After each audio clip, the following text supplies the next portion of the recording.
Last night, I had the pleasure of watching the Summer House Season 9 finale, as well as Watch What Happens Live with Lindsay and Kyle. Let's talk about all things Summer House. Hello, all. My name is Shar. This is Don't Blame Shar. We talk about all things reality television, pop culture, entertainment, and we don't blame you for your reaction to it. Today, I'm going to be discussing, dissecting, analyzing all things Summer House and what I want to see in the future from the show. Let's go. Alright, so for starters, as much as I hated this storyline between Jesse, and Lexi, I am Team Lexi on this, and here's why. Jesse and Wes have given me the ick. I would love to interview them one day, but I get the ick when I watch them on screen. They're such interesting characters. And I do believe that he did purposely love bomb and even intentionally ruin her relationship with a girl. I do agree with Lexi, and even Lindsay and Kyle were saying it and Watch What Happens Live. She wasn't able to fully integrate into the group because there was drama between the girls. And what really solidified it for me was when they were kind of like joking about the whole situation after the freedom fight, the freedom dinner, whatever you want to call it, happened. And then Jesse and the girls, they're like laughing about it. I got the biggest ick from Jesse, and it really changed my perspective on things. So yeah.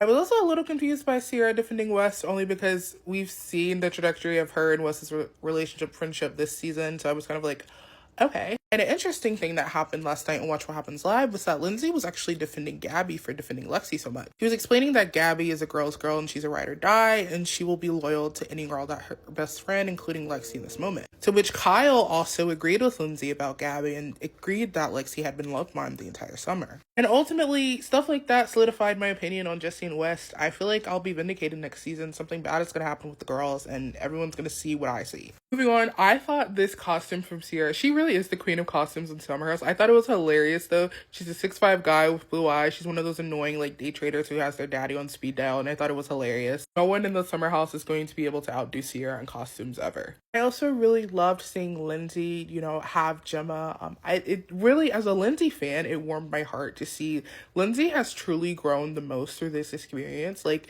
she's crazy, but she seems like such a great person. If you compared her now versus season 1, I'd be like, this is a completely different Lindsay. And yes, she still does get activated. There's some times where I don't agree with her, but overall, I love the growth that Lindsay has shown. Like, this was really her dream, and she got everything she wanted. I love that for her. But with that being said, my girl Lindsay needs to seriously cut off Danielle. I thought it was really weird how Danielle was basically implying that Lindsay is like too old and like she should definitely leave the Summer House. Like, she can't be doing this with a child. Like, there's something like in such bad taste to say that about someone you consider your friend for a decade. I feel like Gabby is a much better friend than Lindsay. Like, Gabby is the actual ride or die for Lindsay and wouldn't actually say something nasty like that to her. And yeah, that scene was also another thing that gave me the ick last night. So yeah, I don't know. Cut her off, Lindsay. I don't care. Now, this scene was one of my favorites as well because I feel like were they teasing a spinoff? I don't know. I feel like there's gonna be information revealed at the reunion. I love this. I love seeing these girls in their real lives. Like, I don't think we always want to see Summer. I want to see their actual lives, their day to day. Like, they've all really come up on Summer House. Everybody knows about Summer House television show. If you haven't watched Bravo, you've probably watched Summer House before. And I want to see like what Amanda, Lindsay, Sierra, Paige, Gabby, like what do they all do in their everyday lives? Because they're all successful like businesswomen in their own field. And I also found myself a little teary-eyed where Amanda got really emotional after seeing baby Gemma, because this hug just felt like the culmination of 10 years. Summer House has been on since 2016, 2017. Amanda has known Lindsay since she was in her 20s, and now she's in her 30s, and Lindsay's about to turn like, what, 40? It was a beautiful combination of friendship over like years of just everything going on in Summer House, and I love it. And lastly, of course, we got the Paige and Craig like drama, at least Paige's side of things, and honestly, good for Paige. It felt like she was finally free in this moment, and she was just excited to be a hot girl on the summer again, which, hey, we need single Paige. We haven't seen single Paige since season 6, maybe 7. I can't remember, but it's been a long time. And I also love that the cut covered this right after the finale aired last night. It really just shows who Paige is and how she's really excited moving on to the next steps of her life. But also, Bravo, low-key, like, did they hide something? Because I feel like there was stuff in the trailer that was missing. Like, there was a part where Paige, they had been teasing it the entire season. She was like, you were like texting like 2 or 3 girls and like we were still in a relationship. And we didn't even see that last night in finale. There's actually just a lot of stuff that hasn't been revealed. So I'm kind of like, did they cut it out? I don't know. But they did clarify that there is going to be a never before like seen episode that they used to do on some old shows. Like, I know Southern Charm used to do it all the time. And it's going to be after reunion. So that's something I'm going to stay tuned into. All in Now, this season of Summer House, I mean, I won't say it was my favorite. I feel like season 8 was so chaotic. Like, there was so much going on with, like, Carl and Lindsay and the drama that season 9, it felt like it kind of went a tad down.